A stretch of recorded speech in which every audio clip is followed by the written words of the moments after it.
और मैं खुश हूं ये सारा साउथ कश्मीर बने, ये बंगाल कश्मीर बने, ये नॉर्थ ईस्ट कश्मीर बने और इनको पता चले कि कश्मीर के साथ कैसे ज्यादतियां की गई और ये डिस्प्रपोर्शनेट बहुत इंपॉर्टेंट बिल्स है जो यहाँ पे डिस्कस हो रही है। एक तो कंफ्यूज करने की कोशिश की गई प्राइम मिनिस्टर साहब की तकरीर में कि हम सभी वुमेन्स रिजर्वेशन के खिलाफ हैं। वुमेन्स रिजर्वेशन बिल जहाँ तक हमारी इतला है पिछले पार्लियामेंट में ऑलरेडी पास हो चुकी है, उसकी इम्प्लीमेंटेशन के लिए डेट तय भी किया गया था, पूरा हाउस उसमें मुतफिक है। तो वुमेन्स रिजर्वेशन के खिलाफ न कोई पार्टी है न कोई इंडिविजुअल है, हम सभी उसके साथ हैं। इस तरह से तकरीर करने की कोशिश की गई कि जैसे कि हम सब यहाँ पे वुमेन्स रिजर्वेशन के खिलाफ खड़े हैं। नहीं, हम जो ये डिलिमिटेशन हो रही है और डिलिमिटेशन के आड़ में जो जेरीमैंडरिंग होगी, इस तरफ के लोग और हम सभी उस जेरीमैंडरिंग के इंटेंडेड जेरीमैंडरिंग के खिलाफ है जो हमने कश्मीर में जिसका एक्सपीरियंस हमने पिछले साल ही किया। डिलिमिटेशन के नाम पे जेरीमैंडरिंग की गई, आबादी के तनासुब को इस तरह से ख़राब किया गया ताकि एक पर्टिकुलर पार्टी बीजेपी को फ़ायदा पहुँचे। जम्मू रीजन में हमने उसकी मिसाल देखी। मुसलमानों और हिंदुओं के दरमियान जो बैलेंस था उसको इस तरह से ख़राब करने की कोशिश की गई और बहुत हद तक ख़राब किया गया उन कॉन्स्टिट्यूंसीज़ में जेरीमैंडरिंग के ज़रिए डिलिमिटेशन के नाम पे, जिससे तनासुब ख़राब हुआ। कम्युनल लाइंस पे जो है असेंबली कॉन्स्टिट्यूंसीज़ को डिलिमिट किया गया। इस बिल के ज़रिए पहला एतराज़ यही है कि हमारा खदशा है पूरे मुल्क में जेरीमैंडरिंग की जाएगी, माइनॉरिटीज़ को इस तरह से उनका बैलेंस कॉन्स्टिट्यूंसी से इस तरह से ख़राब किया जाएगा कि माइनॉरिटीज़ के पास पॉलिटिकल पावर ना रहे, इलेक्टोरल पावर ना रहे, उनके वन वोट का वही वैल्यू ना रहे जो दूसरी कम्युनिटी से आने वाले लोगों का वैल्यू हो। और इसकी मिसालें हमने पिछली डिलिमिटेशंस में देखी है, जम्मू कश्मीर में रिसेंटली देखी है जेरीमैंडरिंग के ज़रिए। होम मिनिस्टर साहब यहाँ पे तशरीफ़ लाए हैं, मैं आपकी तवज्जो चाहूँगा।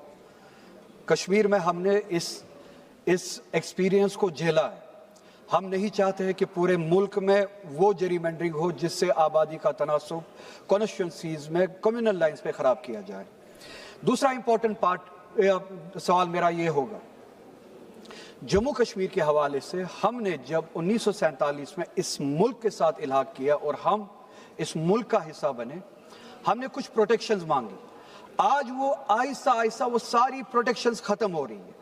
प्रोटेक्शंस मांगने का सिर्फ एक ही वजह थी कि हम हमारे फैसले खुद ले पाए, कोई ख़ास आबादी हमारे फैसले ना ले पाए, कोई ख़ास जियोग्राफिकल इलाका हमारे फैसले ना ले पाए। 1947 से लेके अभी तक आज भी आप देखते हैं, अगर ये डिलिमिटेशन ना भी हो फिर भी प्रपोर्शन में इम्बैलेंस है। एक एमपी उठे थे सुबह वानाबी मरहूम जेटली जी, आंजहानी जेटली जी के वानाबी जो उनकी तरह बनना चाहते हैं, नाम उनका याद नहीं आ रहा है, साउथ से वो कह रहे थे, खुद उन्होंने कोट किया अरुण जेटली जी को और ये कहा कि अरुण जेटली जी ने 2001 में ये कह के फ्रीज को जायज़ ठहराया डिलिमिटेशन के प्रोसेस को कि उन्होंने कहा कि प्रपोर्शन जो है वो इम्बैलेंस्ड है, प्रपोर्शन ख़राब है, it is tilted towards north. South के साथ अगर हम इस आबादी के तनासुब के साथ डिलिमिटेशन करें तो साउथ के साथ और बाकी रियासतों के साथ नाइंसाफी होगी and they will be at disadvantage. We don't want them to be at disadvantage because of this population proportion. मेरा सवाल यह है, क्या आज 2026 में वो प्रोपोर्शन बैलेंस हुआ है?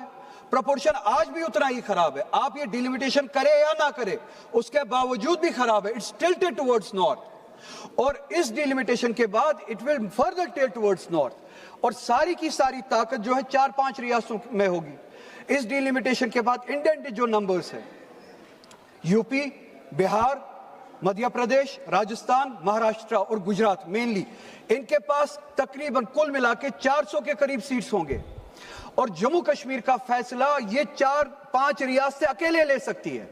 2019 में इन्होंने 370 एब्रोगेट किया और यह क्या किया कि वो डेमोक्रेटिकली किया। तीसरे सेक्शन में 370 के तीसरे सेक्शन में यह लिखा है आईनी तौर कि अगर आपको इसमें कोई चेंजेस लानी है 370 में तो आपको constituent assembly of Jammu and Kashmir से पहले कंकरेंस लेनी है। आपने नहीं ली। आपने कहा कि गवर्नर ने वहां से कंकरेंस दी उस गवर्नर की कंकरेंस को हम जम्मू कश्मीर कॉन्स्टिट्यूएंट असेंबली की कंकरेंस मानते हैं। That is the miss representation of constitution, of the spirit of constitution. मुझे मेरा पॉइंट कंप्लीट करने दीजिएगा। उसके बाद हमारे पास एक ही इदारा बचता है। जब आपने वो चोरी की, फिर एक ही इदारा बचता है, वो पार्लियामेंट है। पार्लियामेंट में आके जम्मू कश्मीर के लोग अपने हुकूक के लिए लड़े, तो आइडियली पार्लियामेंट में होना चाहिए। हमारे वोट का वैल्यू भी उतना ही हो जितना बिहार, यूपी, महाराष्ट्र, गुजरात का हो। मगर जब आपने देखा हमारे पास 6 वोट्स है, लद्दाख मिला के हम 6 वोट जम्मू कश्मीर के, चाहे कुछ भी करे, 370 के हक में हो या 370 के खिलाफ हो, 6 के 6, मगर प्रोपोर्शन इस हद तक खराब है इस पार्लियामेंट में कि हम कुछ भी नहीं कर सकते। यूपी मन बना ले, बिहार मन बना ले, राजस्थान गुजरात मन बना ले, ये हम पे चीजें थोप सकते हैं और हम कुछ नहीं कर सकते। हम लाचार है। और जो 2019 में हमने देखा, इस डिलिमिटेशन के बाद वो प्रोपोर्शन और ज्यादा खराब होगा और उसका अताब जो है, उसकी लाठी जो है, वो साउथ पे भी बरसेगी, बंगाल पे भी बरसेगी, नॉर्थ ईस्ट पे भी बरसेगी। और मैं खुश हूं ये सारा साउथ कश्मीर बने, ये सारा बंगाल कश्मीर बने, ये नॉर्थ ईस्ट कश्मीर बने, और इनको पता चले कि कश्मीर के साथ कैसे ज्यादतियां की गई। और ये डिस्प्रपोर्शनेट, क्या बोल रहे हैं? ये डिस्प्रपोर्शनेट, बात करने दो, बात करने दो। ऐसे बात नहीं हो सकता है। हो गया, कंक्लूड करिए, हो गया, कंक्लूड हो गया।